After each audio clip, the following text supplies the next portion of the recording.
हे everyone, इसमें Hussain you are watching H T reacts. Welcome back to the channel. कैसे हैं आप सब? ठीक ठाक हैं? उम्मीद करता हूँ अच्छे होंगे, खैर खैरियत से होंगे, इंजॉय कर रहे होंगे।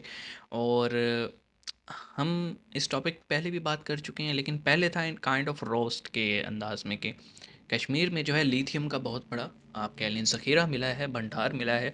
ठीक है, बहुत सारे रिजर्व्स डिस्कवर हुए।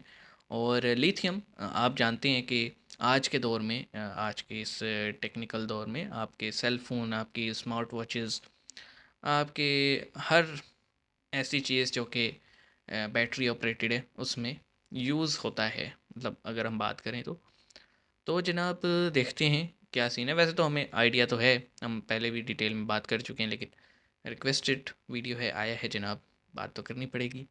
आइए शुरू करते हैं। 3 2 1 एन। हेलो फ्रेंड्स, जय हिंद। हिंदुस्तान स्पेशल में हम्म। आपका स्वागत है दोस्तों। भारत में दुनिया का दूसरा सबसे बड़ा लिथियम का भंडार मिला है। दूसरा बड़ा, भारतीय पहले नंबर भूवैज्ञानिक पे कौन था? सर्वेक्षण जीएसआई ने पहली बार जम्मू कश्मीर के रियासी जिले के सलाल हैमान इलाके में करीब 60 लाख टन लिथियम भंडार खोज निकाले हैं। देश में लिथियम की इतनी बड़ी खोज भारत के लिए रणनीतिक रूप से हम्म। काफी महत्वपूर्ण है। खजाना कहे जाने वाले लिथियम का भंडार मिलने को नए युग की शुरुआत माना जा रहा है। बिल्कुल सही ऑस्ट्रेलिया, बात है। चिली और चीन लिथियम के तीन सबसे बड़े उत्पादक और निर्यातक हैं। अब भारत में भी इसका भंडार मिला है तो आने वाले समय में लिथियम का इंपोर्ट करने की जरूरत नहीं पड़ेगी।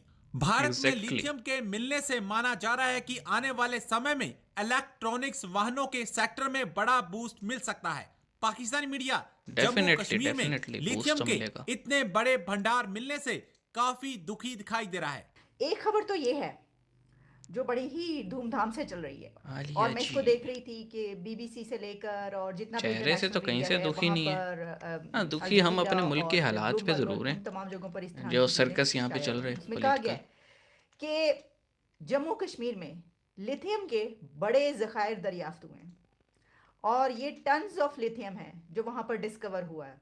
बिल्कुल बिल्कुल। और ये जो लिथियम के ज़खायर दरियाफ्त हुए हैं ये सिर्फ उनके लिए ही अच्छे नहीं हैं बल्कि हमारे लिए भी अच्छे इस तरह से हैं, हमारे लिए भी फ़ायदेमंद इस तरह साबित होंगे। कैसे होंगे वो मैं आपको बताती हूँ। देखिए, पहले तो आप ये जान लीजिए कि इसके बारे में जो पब्लिश हो एक्सपोर्ट रहा है होगा भाई, हमें कि कॉस्ट कम लिथियम पड़ेगी। ज़खायर की अहम दरियाफ्त का ऐलान किया गया वहाँ पर, जो कि 5.9 मिलियन टन्स के ये रिजर्व डिस्कवर हुए हैं। लिथियम के 5.9 मिलियन टन के ये रिजर्व्स हैं फाइव पॉइंट जो कि नाइन वहाँ मिलियन पर मिले टन्स हैं ये ज़खायर। और अब तक ये कहा जाता है कि इंडिया ऑस्ट्रेलिया और अर्जेंटीना से लिथियम इंपोर्ट करता रहा है। अच्छा, इससे पहले भी एक जगह पे, लेकिन बहुत ही कम मिकदार थी उसकी, कहा जाता है, जो कि वहाँ पे डिस्कवर हुई थी। अब लिथियम का जो ये हुआ इसके ऊपर बात इतनी क्यों की जा रही है और मैंने ये बात क्यों की कि ये जहाँ पे भी दरियाफ्त होगा इससे दुनिया पर बड़े अच्छे असरात मुरतब होंगे इंसानों पर। वो मैंने इसलिए किया कि कहा ही जाता है कि जो लिथियम है ये स्मार्टफोन्स, लैपटॉप की रिचार्जेबल बैटरीज समेत जितने भी हमारे ये बिजली से चलने वाले आलात होते हैं इसमें एक बहुत ही कंपल्शन मटेरियल के तौर पर यूज़ होता है। एग्जैक्टली। और ये इलेक्ट्रिक कार्स की बैटरीज में भी इस्तेमाल होता है। तो देखिए कि अगर किसी भी कंट्री में इलेक्ट्रिक कार्स ज़्यादा होंगी तो आप समझ लें कि ख़ास तौर पर अगर आप उसके हमसाए हैं तो जो धुएं और पोल्यूशन की कमी हो रही है वो आपके लिए हाँ, भी ये फ़ायदेमंद है। है भाई, इस पंजाब तरीके से में जो मैंने कहा कि स्मोक ये आता है ना हर साल। जो है ये अच्छे तरीके से इस्तेमाल होगा तो बहुत ज़बरदस्त इसके नतज हासिल होंगे। अच्छा, जो एक्सपर्ट्स हैं उनका ये कहना है कि ये जो इंडिया को अब लिथियम के रिजर्व्स मिले हैं 5.9 मिलियन टन्स, इससे इंडिया ग्लोबल ग्लोबल वार्मिंग जो है उससे बचने के लिए कार्बन एमिशंस जो हैं उनको कम करने की कोशिशें बड़े अच्छे तरीके से कर सकेगा। हम्म। और 2030 तक कंट्री में इलेक्ट्रिक कार्स की तादाद में जो है वो 30% तक इंक्रीज हो सकता है ये ज़खायर मिलने के बाद। अब देखें इसके फ़ायदे कितने, यानी उनकी सिर्फ भाई क्या बात है, वो कहते हैं कि जब किसी का अच्छा वक्त आता है तो फिर हर चीज़ में ही वो लकी होता चला जाता है। तो इसी तरीके से हमें नज़र आ रहा है दुनिया के कुछ कंट्रीज़ जिसमें कि हमारा हमसाया वो भी शामिल है, उनकी तो यानी लॉटरीज पे लॉटरीज निकल रही हैं, तो ये भी एक उनकी लॉटरी निकली है। लॉटरी निकली है। मैं आलिया शाह के फेस एक्सप्रेशंस देख रहा था। यार देखो, हमारा हमारा ना आखिर लेवल का भयंकर किस्म का अखंड किस्म का जो है ना बुरा टाइम चल रहा है। मतलब हमारे यहाँ टेररिज्म वापस आ गया यार।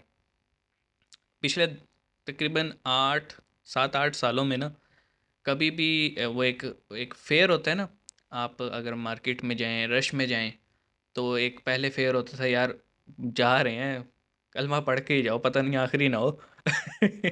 लेकिन जो है ना वो कम हो गया था। अब जिस तरह के सॉफ्ट टारगेट्स पिछले चंद दिनों में लिए हैं टेररिस्ट ग्रुप्स ने, वो अब आवाम फिर से सोचने पे मजबूर हो गई है कि क्या करें। फिर हमारे यहाँ एनर्जी क्राइसिस है, हमारे यहाँ हमारी करेंसी जो जिस तरह से उसकी वैल्यू कम होती जा रही है, डेप्रिसिएशन है, एलसीज बंद हैं तो कुछ भी इंपोर्ट नहीं हो रहा। सेल फोन्स मोस्टली ज़्यादातर जो हम हमारी यूथ का जो खर्चा है वो cell phone, computers, laptop, iPhones, इन्हीं का होता है, आईपैड्स। ये इंपोर्ट नहीं हो रहे तो स्मगल होकर तो आ रहे हैं अफ़गानिस्तान के थ्रू, ईरान के रास्ते। लेकिन स्मगलिंग के चक्कर में कॉस्ट जो है ना वो जस्टिफाई नहीं हो रही, तो मार्केट में अजीब सा एक सिनेरियो बना हुआ है। स्मॉल बिजनेस ओनर्स जो हैं उनकी तो वाट लगी पड़ी है। उसके अलावा फिर हमारे यहाँ जो जॉब्स के हालात हैं, मतलब हमारे यहाँ एक मैं अगर आपको जनरल फिगर दूँ, तकरीबन 6 से 7 हज़ार इंजीनियर्स जो हैं वो हर साल प्रोड्यूस होते हैं, जबकि हमारे यहाँ जॉब जो है ना 600 भी नहीं प्रोड्यूस हो रही। तो वो बेचारे सड़कों पे रुल रहे हैं। और प्रॉब्लम ये है कि हमारी हमारी आवाम भी इंजीनियर को जो है ना कुछ और ही समझ ही बैठी होती है।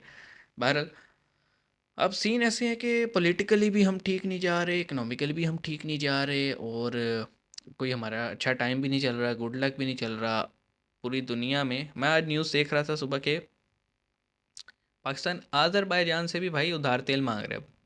मतलब यार हद होगी, किसी को तो छोड़ दो हैं।